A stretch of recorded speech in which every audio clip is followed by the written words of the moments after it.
O orçamento de 2022, sancionado por Jair Bolsonaro e que prevê mais de 4 trilhões de reais, veio com cortes significativos em saúde, educação e pesquisa científica. Por outro lado, Bolsonaro avalizou aproximadamente 16 bilhões e 48 milhões de reais em recursos do chamado orçamento secreto, que distribui recursos a aliados políticos sem transparência. Além disso, o presidente editou um decreto que dá mais poderes à Casa Civil na execução do orçamento, diminuindo aí a autonomia do Ministério da Economia, comandado por Paulo Guedes. Sobre essa questão, nós conversamos agora com Antônio Augusto de Queiroz, que é consultor público e mestre em políticas públicas e governo.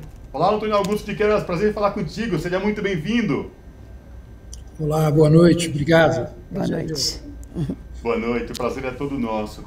Antônio, eu queria que você falasse para a gente, para os nossos telespectadores, para que eles tivessem uma noção, não só nossos telespectadores aqui da TVT e também ouvintes da Rádio Brasil Atual, como funciona essa engenhoca envolvendo o governo, orçamento e mais ainda, né, com esse decreto do presidente transferindo aí poderes aí à Casa Civil, que aí a gente sabe está no comando do Centrão lá no Congresso Nacional. Explique para a gente, por favor.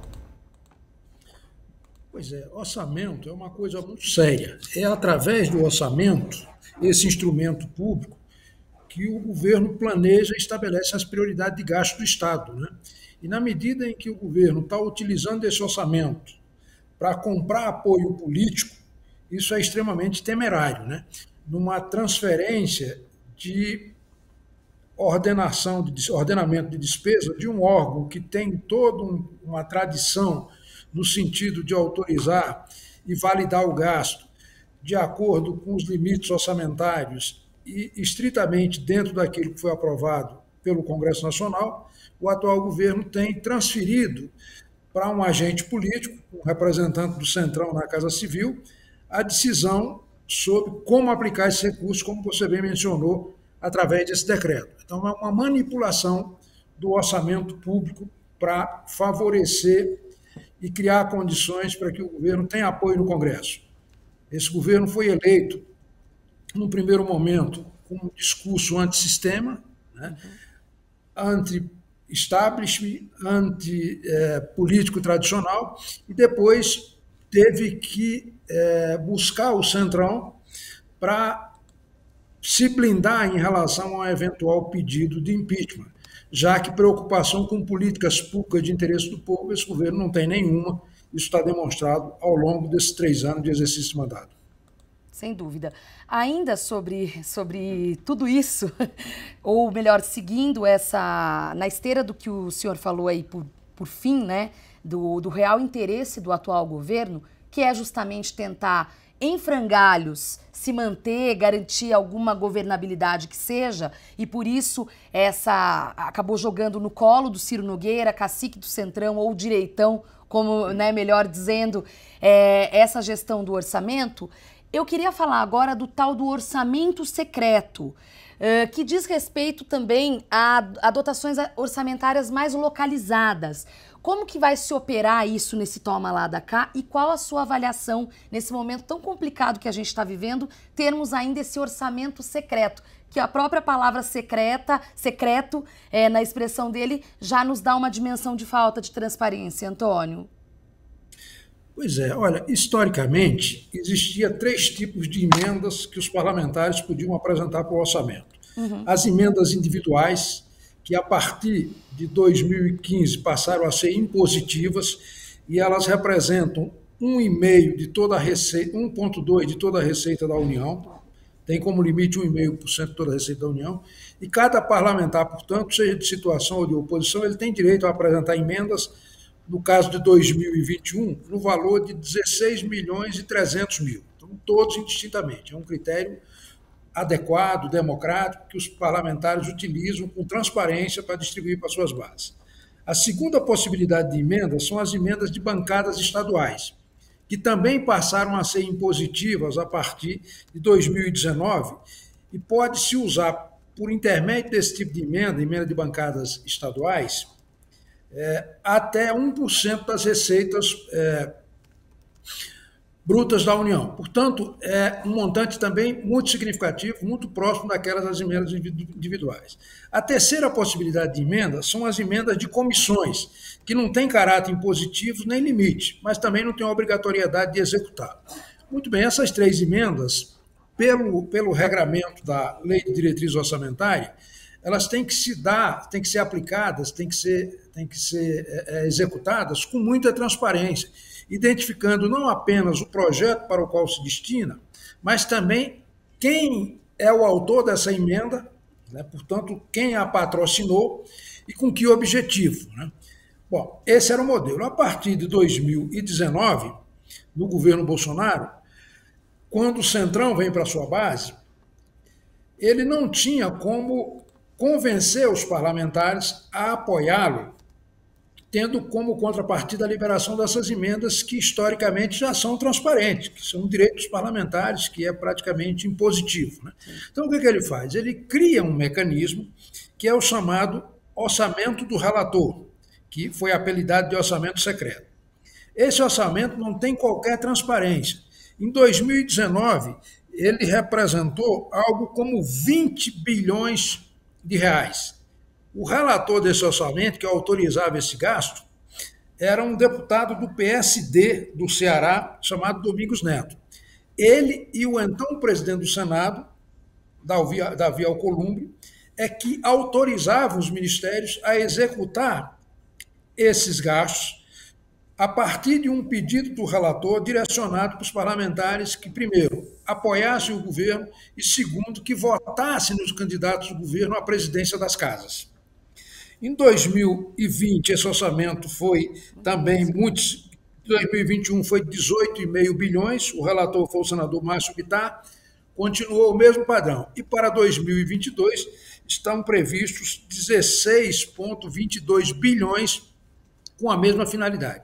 Ou seja, aplicar sem nenhuma transparência e beneficiando apenas e exclusivamente os representantes da base do governo, aqueles que são fiéis à base do governo, que votam com o governo, e no momento em que há uma escassez orçamentária, que falta dinheiro para a vacina, falta dinheiro para os programas sociais, e o governo, então, canaliza ou permite que se reserve um montante dessa magnitude para fazer disputa eleitoral. Isso é realmente uma coisa tremendamente absurda. E, mais uma vez, o relator do orçamento é alguém do PSD.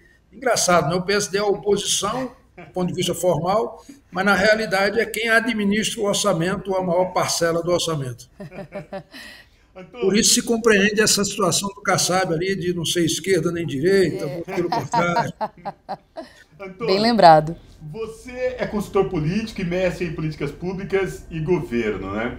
Como é que você avalia, como você classifica essa atual gestão, né, do governo federal com o Congresso Nacional? Qual a tua avaliação sobre isso, né? Como você classifica exatamente? Porque, como você bem falou lá atrás, esse atual governo se elegeu dizendo que ia romper com todos os vícios políticos, que não ia governar com vícios, e o que nós vimos hoje é um governo totalmente refém do centrão, ou como queiram dizer, do direitão, e que não faz nada, absolutamente nada, sem essa parcela que está lá no Congresso, que é o centrão hoje. Antônio? Pois é, pode-se dizer, como diagnóstico, não é análise, avaliação, não é opinião, que esse governo é um governo profundamente disfuncional. Ele efetivamente não tem compromisso com políticas públicas, com construção de absolutamente nada. Ele foi eleito com um discurso antissistema para desmontar o sistema. Só que encontrou resistência no parlamento e na sociedade, especialmente nos partidos de oposição, e chegou a um nível em que ficou ameaçado de processo de impeachment. E então ele arregimenta um apoio não para aprovar políticas públicas de interesse do povo, mas para impedir que haja punição a ele, com a possibilidade de impeachment e, eventualmente, aos seus filhos, que 2 deles são deputados, são parlamentares no plano federal, um é deputado e o outro é senador. Então, para blindar a si próprio e a família, o governo organizou em torno dele uma base. O Centrão, que já vinha avançando de forma muito veloz sobre o orçamento, então se apropriou definitivamente desse orçamento, porque ele recebeu muito dinheiro, à base do Centrão, no governo Temer, para evitar aqueles 2 pedidos de afastamento do presidente, né, pedidos pelos procuradores-geral da República. E no governo Bolsonaro, então, aumentou esse valor. Então, é um governo absolutamente contraditório com o que disse na campanha, né, que era um governo antissistema e anticentrão, foi cooptado agora pelo Centrão, você disse bem, é refém do Centrão, mas o que é lamentável, duplamente, é que além de pegar recursos públicos e canalizar para finalidades nem sempre nobres, nem sempre republicanas, nem sempre transparentes, além disso, não é em benefício do povo, mas para proteger ou blindar o governo de eventual processo de impeachment, ou eventual pedido de afastamento ou de afastamento dos seus próprios filhos. De modo que é absolutamente antirrepublicano esse governo. Sem dúvida. Antônio, falando em antirrepublicano ou em descumprir promessas ou de nem fazer as promessas corretas, melhor dizendo, a gente está vendo cortes significativos, pelo menos em 3 áreas. Educação, que é super importante, e saúde e pesquisa científica num momento de pandemia que ainda estamos vivendo, vale lembrar. De saúde e pesquisa científica, eu confesso que eu não manjo muito, mas de educação é um pouco a minha área. E a gente sabe muito bem a cascata que é do orçamento da União até chegar nos estados e até chegar nos municípios. Qual que é a sua avaliação de cortes nessas 3 pastas especificamente, ou nessas 3 áreas, melhor dizendo especificamente? Pois é, na verdade, é importante ter presente que esse governo, ainda como candidato na campanha eleitoral, utilizou uma estratégia de apresentar para o eleitorado um diagnóstico com o qual todos nós estávamos de acordo, que tinha havido aumento da violência, tinha havido degradação das famílias, tinha havido aumento do desemprego, especialmente ali durante o governo Temer, né? Tinha havido uma divulgação maior de casos de corrupção, e aumento da inflação, e em lugar de apresentar solução para cada um desses problemas, ele aponta um suposto culpado por isso, e então acusa os movimentos sociais, a esquerda de modo geral. Então se elegeu com base numa fraude, e com discurso antissistema, e não sabe governar, e quando governa, governa contra os mais pobres. O exemplo é isso. Nesse período da pandemia, o governo o tempo inteiro resistiu em socorrer os mais necessitados através do auxílio emergencial, foi o Congresso que trabalhou isso através das esquerdas, e que não podiam aparecer ostensivamente, porque o governo vetaria uma iniciativa dessa. Combinou com alguém mais do centro para liderar esse processo no interior do parlamento, né? A compra de vacina foi assim, e está sendo assim agora para garantir dinheiro para o Centrão e para sua base de sustentação, faz corte nessas 3 áreas estratégicas, como a educação. Se a educação já vinha passando por um problema muito grave, que foi esse problema do isolamento social decorrente da pandemia, em que os mais pobres ficaram afastados, porque não tinham meio de acesso às aulas, num período muito significativo. Isso vai ser uma perda significativa para o futuro das crianças mais pobres desse país. E o governo ainda vem e faz mais corte nesse segmento, né? Os ministérios da área social não têm sequer capacidade de execução do orçamento, porque não é prioridade atender as comunidades. E ainda pede cortes nesse orçamento, ou aceita cortes, realmente é uma coisa absurda, estapafúrdia, inacreditável. Antônio, mediante tudo isso que a gente falou agora, né, e o que você explicou para a gente aqui, nossos telespectadores e ouvintes da Rádio Brasil Atual, como fica a situação do Paulo Guedes, ministro da Economia, que antes era tido como posto Ipiranga? Esse ministro veio para dar um verniz liberal a um governo retrógrado de extrema-direita e que tinha preocupação apenas exclusivamente em destruir ou desmontar o estado de bem-estar social e aqueles direitos sociais e civilizatórios mais importantes para o povo brasileiro. Ele empresta esse verniz, promete uma série de mudanças do ponto de vista liberal e fiscal, mas não consegue entregar 10% do que prometeu. E o que prometeu só entregou porque também o Congresso, as presidências da Câmara e do Senado, tinham um perfil mais ou menos liberal. Mas o fato é que, independentemente da visão de mundo de ambos, o fato é que esse ministro está completamente desautorizado. Nunca o ministro da Fazenda, no caso dele, que é Economia, que inclui Fazenda e Planejamento, e Indústria e Comércio junto, foi tão desmoralizado, tão desacreditado. Só mesmo o apego ao cargo justifica tamanha submissão e a exposição a desprezo dessa natureza, a humilhações dessa natureza. Quer dizer, chega um ministro na Casa Civil, tem menos de 5 meses lá, e já se apropriou do orçamento. Não é papel da Casa Civil executar orçamento, é papel da Casa Civil é coordenar as ações de governo. É um ministério sistêmico que tem por objetivo fazer essa coordenação, não a execução. Mas o Paulo Guedes é tão desacreditado perante o governo, né, que, embora faça um discurso para fora, mas internamente não é considerado a ponto de tomar em conta do orçamento que devia ser de responsabilidade da pasta dele. Muito bom. Com isso, quero agradecer a participação de Antônio Augusto de Queiroz, consultor político e mestre em políticas públicas e governo. Antônio, muito obrigada. Boa noite, até a próxima. Boa noite. Abraço. Um abraço.